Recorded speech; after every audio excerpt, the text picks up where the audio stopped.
When William Hill thought he'd found his perfect Filipina bride through late-night video calls and promises of forever, he never imagined the romantic paradise would become his worst nightmare. But Helen's devastating secret would shatter everything he believed about love, trust, and the dangerous game being played with his heart across two continents. William Hill's fingers shook as he stared at the glowing computer screen in his dark Seattle apartment. The rain outside matched the tears he'd been holding back for weeks. Another woman had blocked him on the dating app. Another night alone with nothing but instant noodles and broken dreams. Then her message appeared like magic. "Hi, William. Your smile looks so kind. I think you have a good heart." The words came from someone named Helen. Her profile photo showed a beautiful Filipino woman with long black hair and eyes that seemed to look right through the screen into his soul. William's heart started beating faster than it had in months. He clicked on her profile. Helen Acosta, 24 years old, from Quezon City in the Philippines. She worked at a small bakery and helped take care of her sick mother. The photos showed her laughing with family, holding a small child, standing in front of a simple house that looked nothing like the fancy apartments the American women always demanded. William typed back quickly, "Thank you. You have a beautiful smile, too." Her reply came within minutes. "I don't usually message men first, but something about your eyes made me want to know you better." They started chatting every day. Helen would message him during her lunch breaks at the bakery. She told him about her life in the Philippines, how she woke up at 5 every morning to help her mother before work, how she saved every peso to help her younger brother finish school, how she dreamed of traveling but never had enough money. "I'm not like other girls you probably meet," Helen typed one evening. "I don't care about expensive things. I just want someone who will treat me with respect and love." William felt something he hadn't felt in years: hope.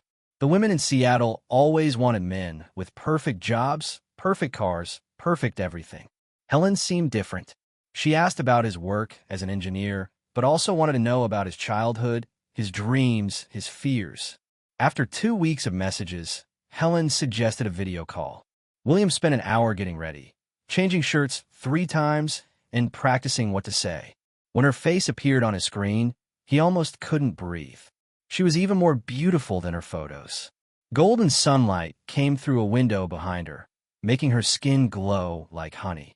She wore a simple white dress and had her hair pulled back in a way that made her look innocent and pure. "Hi, William," she said softly. Her accent made his name sound like music. They talked for 3 hours that first call. Helen showed him around her small house through the camera. He met her mother, who smiled and waved even though she didn't speak English. Her younger brother Jake appeared in the background, shy but friendly.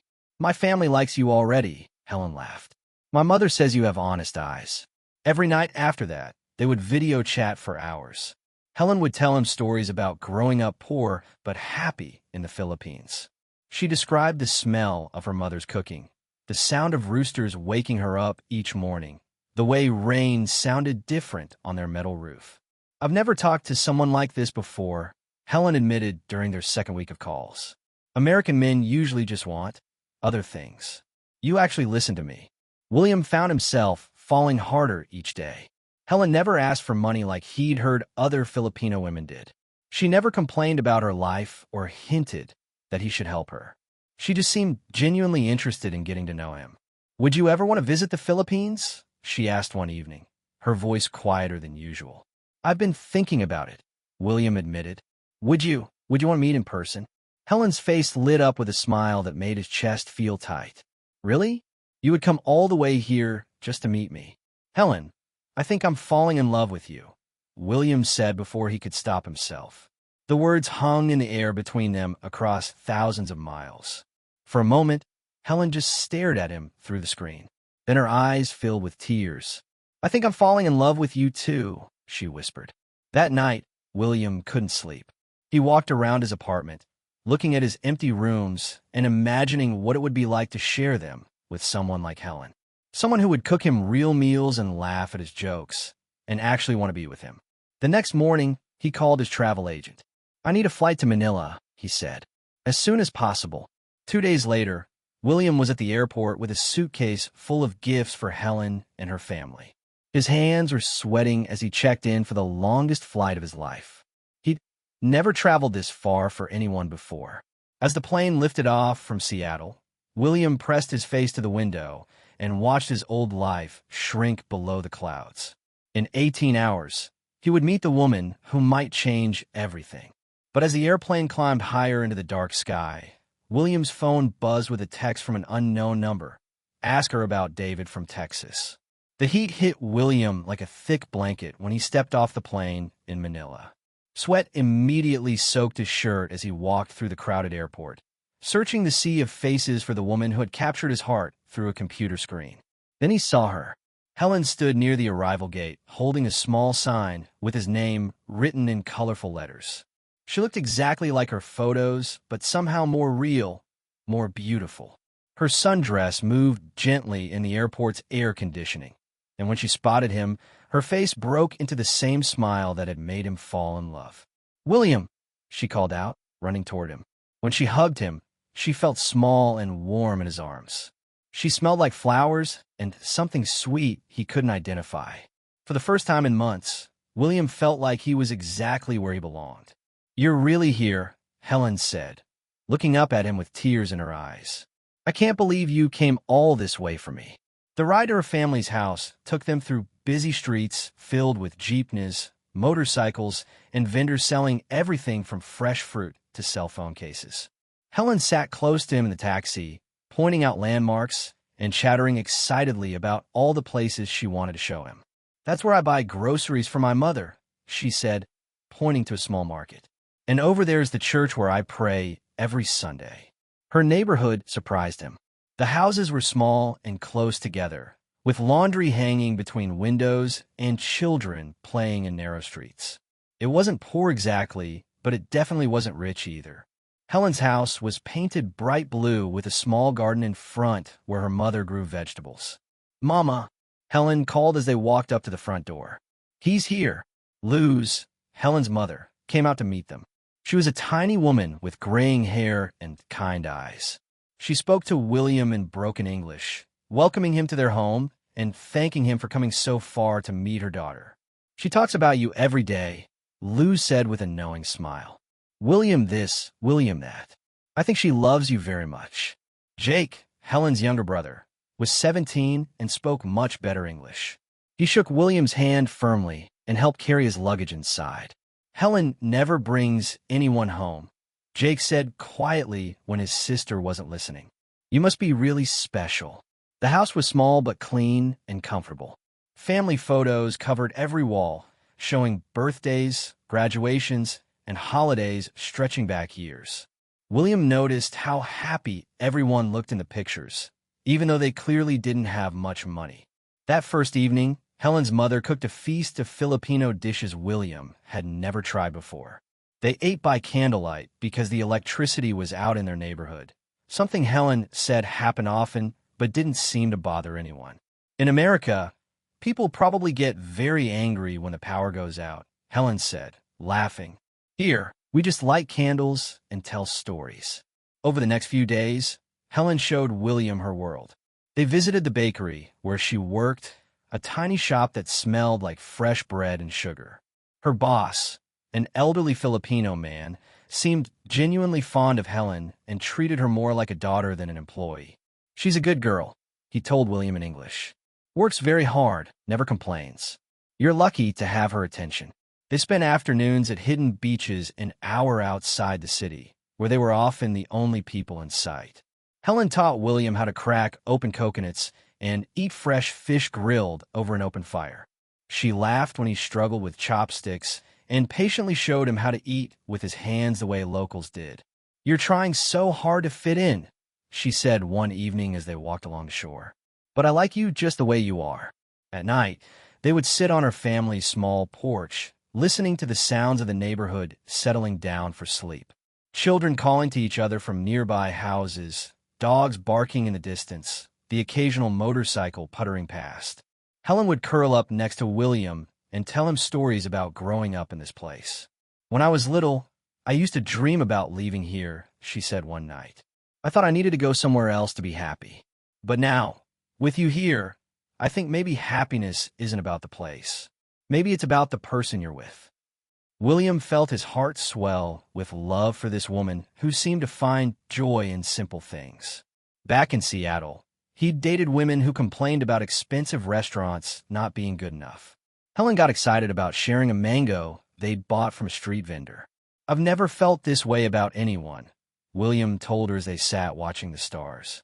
"You make everything feel possible." Helen looked at him with tears shining in her eyes.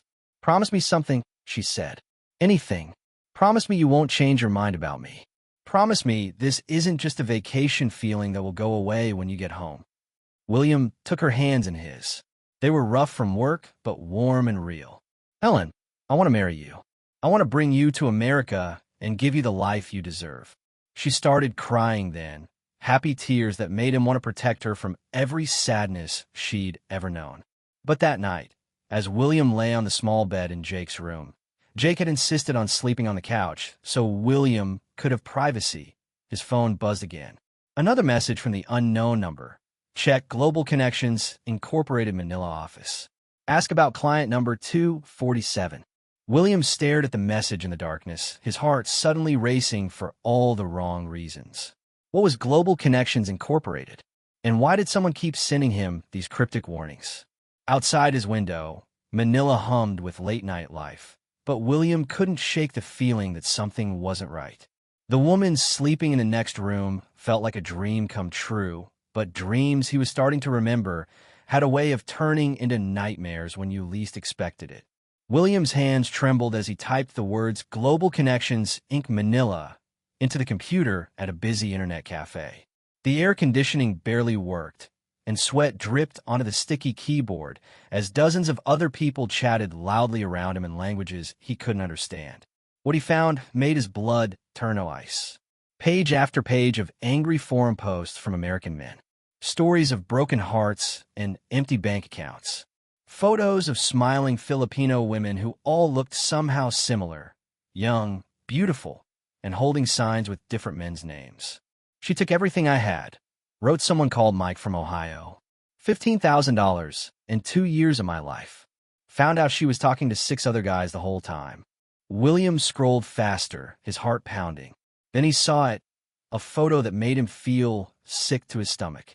Helen's face smiling next to a man who wasn't him. The caption read, "Helen A., professional romance specialist, Quezon City operations." His vision blurred as he read the comments below. Men warning each other about the same woman who had whispered, "I love you," to him just hours before. The same woman who had cried when he promised to marry her. William stumbled out of the internet cafe into the blazing afternoon heat. Manila's streets seemed different now. Louder, more dangerous, full of people who might be lying about everything.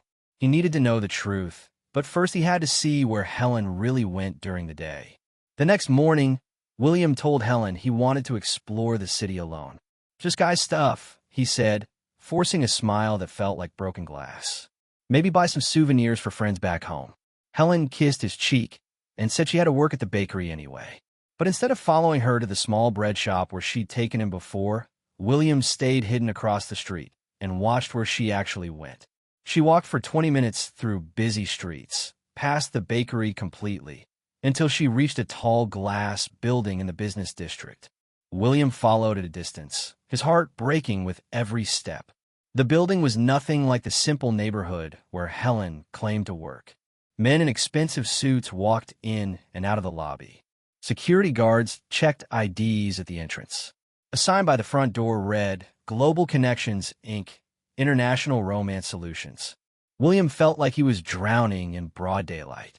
Through the glass windows on the 3rd floor, he could see rows of desks with computers and headsets. Young women sat at each station, talking animatedly into their microphones. He recognized some of their faces from the internet forum photos. And there was Helen. She wore different clothes than she'd put on that morning. A professional business outfit instead of the simple dress she'd shown him. Her hair was styled differently too, more glamorous. She looked like she belonged in this world of polished lies. William watched her laugh at something on her computer screen. She was probably talking to another lonely man in another country, telling him the same sweet words she'd whispered to William in the darkness of her family's home. That evening, Helen came home acting exactly the same as always. She hugged him tightly and asked about his day exploring the city. She helped her mother cook dinner and played with the neighborhood children who always gathered around their house after school. "You seem quiet tonight," she said as they sat on the porch after dinner. "Did something happen today?" William looked at her face in the dim light from inside the house. She looked genuinely concerned, exactly like the woman he'd fallen in love with through video calls. How could someone lie so perfectly? "Just tired from walking around in the heat," he said. Helen moved closer and took his hand. "Poor baby. Tomorrow I'll take you somewhere cooler. Maybe we can go to the mountains where my cousin lives." The way she said, "poor baby," made William's stomach turn. How many other men had she called by the same pet name? That night, William lay awake staring at the ceiling while Jake slept peacefully on the couch in the next room. Through the thin walls, he could hear Helen moving around in her room, probably getting ready for another day of professional deception. His phone buzzed with another mysterious message. "Building 2, 3rd floor, desk 47. She's there every weekday, 8 a.m. to 6 p.m. Client files kept in locked drawer." William typed back, "Who is this?" The response came immediately. "Someone who cares about the truth. Check her desk tomorrow during lunch break. Security code is 2847. William deleted the messages and tried to sleep, but his mind raced with questions. Who was sending him this information? How did they know so much about Helen's work? And most importantly, was any part of what he'd experienced with Helen real? The next day felt like the longest of William's life. He pretended to be sick so he wouldn't have to leave the house with Helen. Luz fussed over him, bringing him soup and checking his temperature like a real mother would. "Helen very worried about you," Luz said in her broken English. "She loved you very much. I see it in her eyes." Was Luz part of the lie too? Or was she an innocent victim of her own daughter's deception? At noon, when William knew Helen would be at lunch, he took a taxi back to the Global Connections building. His hands shook as he approached the security guard. "I'm here to see Helen Acosta," he said. She forgot her medication. The guard looked bored and barely glanced at William's foreign face before waving him through. Apparently, American men visited this building often enough that it wasn't unusual. The elevator ride to the 3rd floor felt like descending into hell. The doors opened to reveal the romance factory he'd glimpsed from the street. Dozens of women creating fake love for lonely men around the world. Desk 47 was easy to find. Helen's nameplate sat next to a computer still logged into multiple chat windows. William could see conversations with men named Robert, David, and Michael. Each chat window showed the same loving messages Helen had sent to him, copied and pasted to different victims. "I think about you every day," she'd written to Robert. "You make me feel safe," she told David. "I've never felt this way about anyone before," she'd promised Michael. The exact same words she'd whispered to William in the darkness of her family's porch. William's knees went weak as he opened the locked drawer with the security code from the mysterious messages. Inside were client files organized by country and income level. His own file was marked Priority Client, High Value Target. The notes inside made him feel sick. Subject responds well to family involvement. Mother and brother very effective in building trust. Recommend extending courtship phase to maximum 6 weeks before pushing for marriage commitment. Financial capacity estimated at $80,000 to $120,000 based on job description and living situation. There were photos of him from his own social media accounts, printed out and analyzed. Someone had circled his posts about feeling lonely and written emotional vulnerability. Exploit this in red ink. William heard footsteps in the hallway and quickly shoved everything back into the drawer. He made it to the elevator just as a group of employees returned from lunch, their laughter echoing off the walls like the sound of his heart breaking. William stood in the lobby of Global Connections, Inc. the next morning, watching Helen walk through the front doors like she owned the place. Gone was the simple girl from the neighborhood who worried about her sick mother and dreamed of a better life. In her place stood a professional con artist in a business suit, carrying herself with the confidence of someone who knew exactly how to break hearts for money. He followed her into the elevator. William. Helen's face went white when she saw him. What are you doing here? I thought you were still sick. We need to talk, William said quietly. The elevator filled with other employees who looked at William with recognition. He realized they probably all knew about him, the lonely American engineer who'd fallen for their colleague's performance. When the doors opened on the third floor, William walked straight to Helen's desk. The office fell silent as dozens of romance specialists stopped their conversations with victims around the world to watch the drama unfold. Sit down, William said. Helen's hands shook as she sat at her workstation. The computer screen still showed her active chats with other men, their loving messages frozen mid-conversation like evidence in a courtroom. How many of us are there? William asked loud enough for the whole office to hear. Helen looked around desperately, probably hoping her supervisor would rescue her. But everyone just stared, waiting to see how she would handle getting caught. William, I can explain Dash. How many men are you talking to right now? He interrupted. How many are sending you money? How many think they're going to marry you? Helen's professional mask finally cracked. Tears started running down her cheeks, but William couldn't tell if they were real or just another tool in her arsenal. 7, she whispered. 7 active clients. The number hit William like a physical blow. 7 men were living the same fantasy he'd been living. 7 men were planning futures with a woman who was planning to destroy them. How long have you been doing this? William asked. 3 years, Helen said, her voice barely audible. Since I graduated from college. William looked around the office at all the other women doing the same thing. Some looked ashamed now that their work was being exposed. Others seemed annoyed that their day had been interrupted by inconvenient emotions. This is your real job, William said. It wasn't a question. Helen nodded, unable to meet his eyes. The bakery? I volunteer there sometimes. On weekends. Your sick mother? She has diabetes, but it's not that serious. We use it for sympathy. Each lie felt like another knife in William's chest. Your brother's school fees? Jake's on a scholarship. He's actually really smart. William laughed bitterly. So what part of it was real? Any of it. Helen looked up then, and something in her eyes looked different. Not the practiced vulnerability he'd seen before, but something rawer. The feelings, she said desperately. The feelings were real. Which feelings? The ones you have for me, or for Robert, or for David, or for Michael. Helen's face showed genuine surprise. How do you know about Dash? I know about all of them, William said. I know this whole thing is a business. I know you have a quota to meet and bonuses to earn. I know I'm just client number 247. That's not true, Helen said, standing up suddenly. Yes, this started as work. Yes, I was assigned to you. But somewhere along the way, it became real for me. I wasn't supposed to fall in love with you, but I did. Love. William's voice got louder. You call this love? Lying to me about everything? Taking my money? Making me think I was special while you were doing the same thing with 6 other guys. I never asked you for money. Helen shot back. That's not how I work. I'm not like the others here. A woman at a nearby desk snorted with laughter. Please, Helen. You're exactly like the rest of us. You just think you're better because you don't ask for cash directly. Helen spun around to face her coworker. Shut up, Maria. You don't know anything about my situation.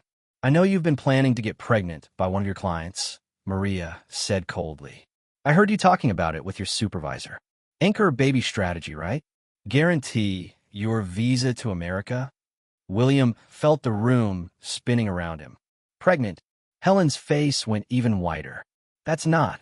I never. Oh, please, said another woman from across the room. We all heard you asking about fertility timing. You were going to trap him the same way you trapped that guy from Germany last year. There was no guy from Germany. Helen shouted. His name was Klaus. Maria said matter-of-factly. You got his visa petition approved and then dumped him for someone with more money. Just like you're planning to do with this one. William looked at Helen, searching her face for denial, for explanation, for anything that might salvage some piece of truth from the wreckage of their relationship. Instead, he saw guilt. William, Helen said quietly, it's not what you think. Then what is it? William asked. Explain it to me. Explain how any of this is different from what they're saying.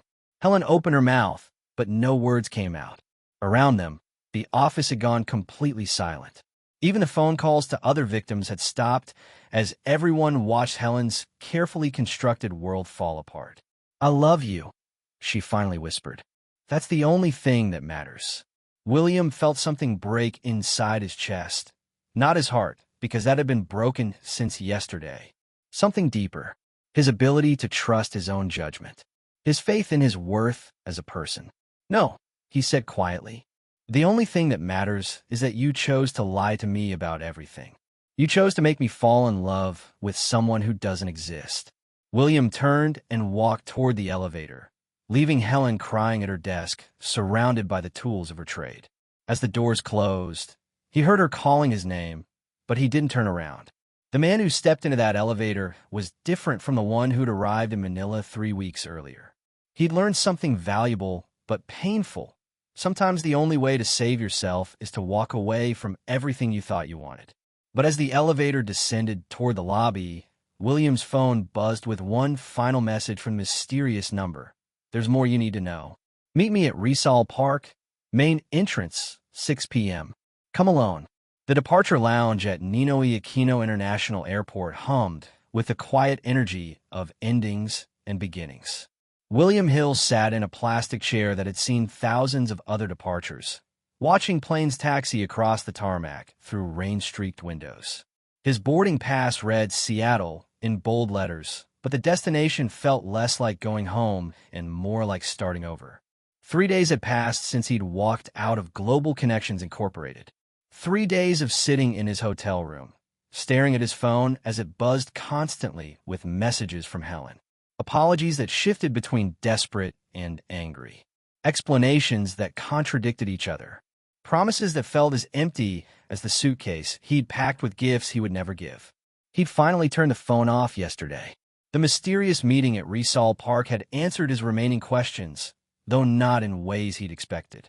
The person who'd been sending him warnings turned out to be a woman named Sandra, an American who'd married a Filipino man through a legitimate agency years before. She'd made it her mission to expose operations like Global Connections after watching too many friends get destroyed by elaborate deceptions.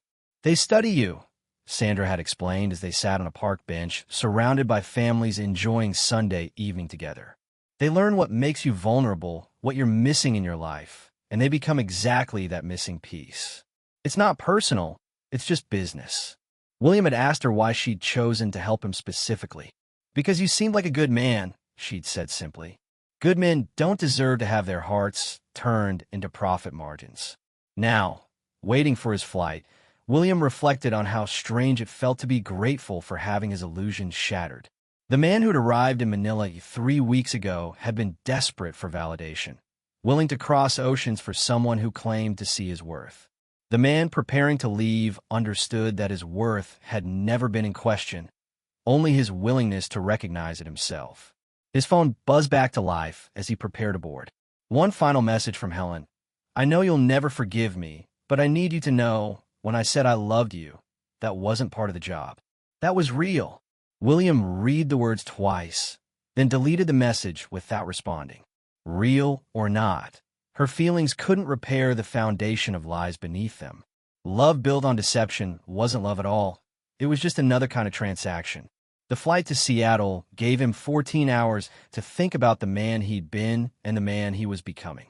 Somewhere over the Pacific Ocean, as most passengers slept and flight attendants moved quietly through darkened aisles, William realized he wasn't angry anymore. The rage that had sustained him through the confrontation had burned itself out, leaving behind something more valuable: clarity. He'd gone to the Philippines searching for someone to complete him, but completion wasn't something another person could provide. It was work he had to do himself. 1 year later, William returned to Manila. Not for love, not for closure, but for a conference his engineering firm was hosting at a hotel in Makati. As his taxi wound through familiar streets, he noticed details he'd missed during his first visit.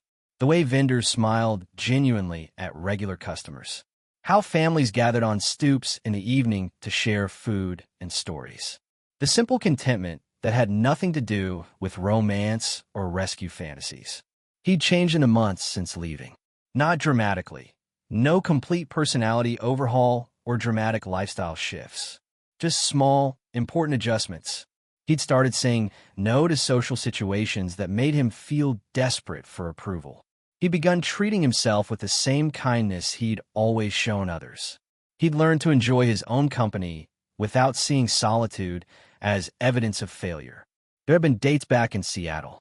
A few promising connections with women who appreciated his thoughtfulness without trying to exploit it. Nothing serious yet, but William no longer felt the crushing urgency to couple up that had driven him across the world before.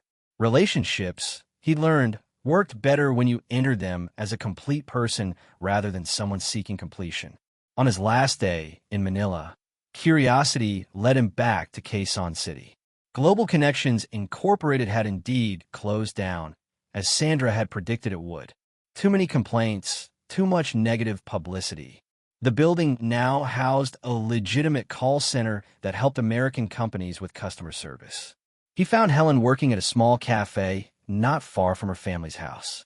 When she looked up from wiping down tables and saw him standing in the doorway, her face cycled through emotions he recognized: surprise, hope, fear, resignation.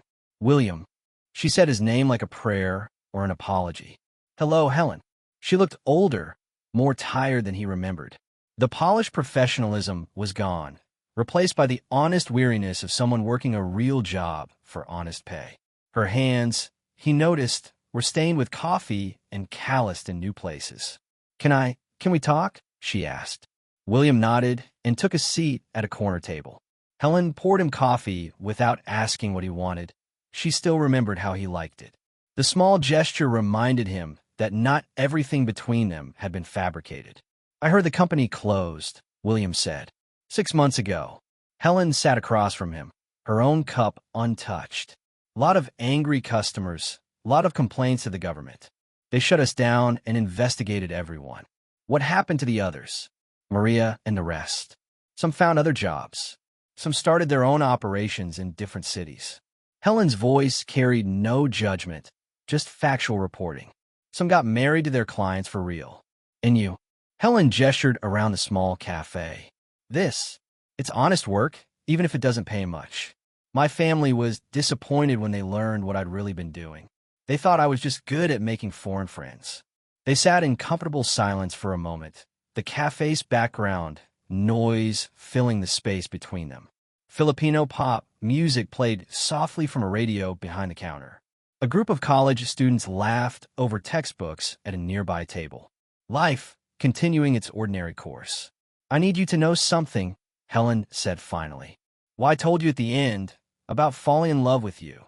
That was true. Everything else was work, but that was real. William studied her face, searching for deception out of habit, then realized it didn't matter anymore. Real or not, her feelings couldn't change what had happened between them. Truth and consequences existed separately from emotion. I believe you, he said, and meant it. But it doesn't change anything. Helen nodded as if she'd expected this response. I know. I just needed you to know. Why? William asked, genuinely curious. Because it changed me, Helen said quietly. Feeling something real in the middle of all those lies, it made me see what I was doing to people, what I was doing to myself. William reached across the table and touched her hand briefly, not with romantic intention, but with the recognition of shared damage and mutual healing. I'm sorry, Helen said, tears gathering in her eyes. For all of it. For making you think love was something you had to earn from someone like me. I'm sorry too, William replied, for needing to believe it so badly that I ignored the warning signs. As he prepared to leave, Helen walked him to the cafe's entrance. Manila moved around them in its eternal dance of cars and people and vendors and life.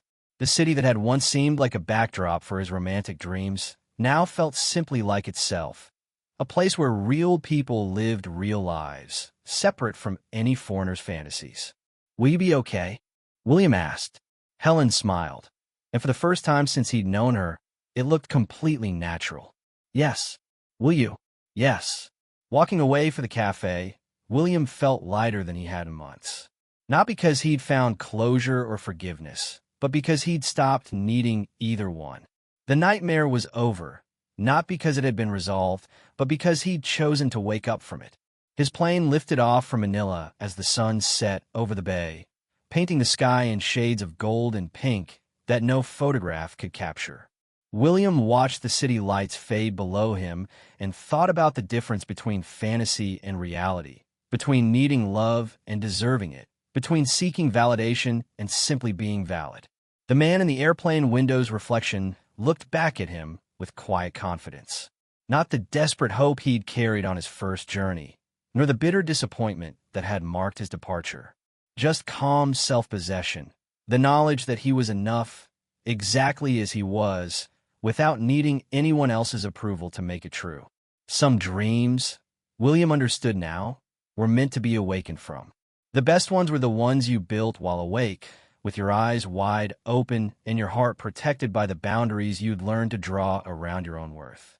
Below, Manila continued its ancient rhythm, indifferent to the small human dramas played out within its borders. And above, William Hill flew toward a future he would build on solid ground, not on the shifting sands of someone else's performance, but on the bedrock of self-respect he'd finally learned to trust.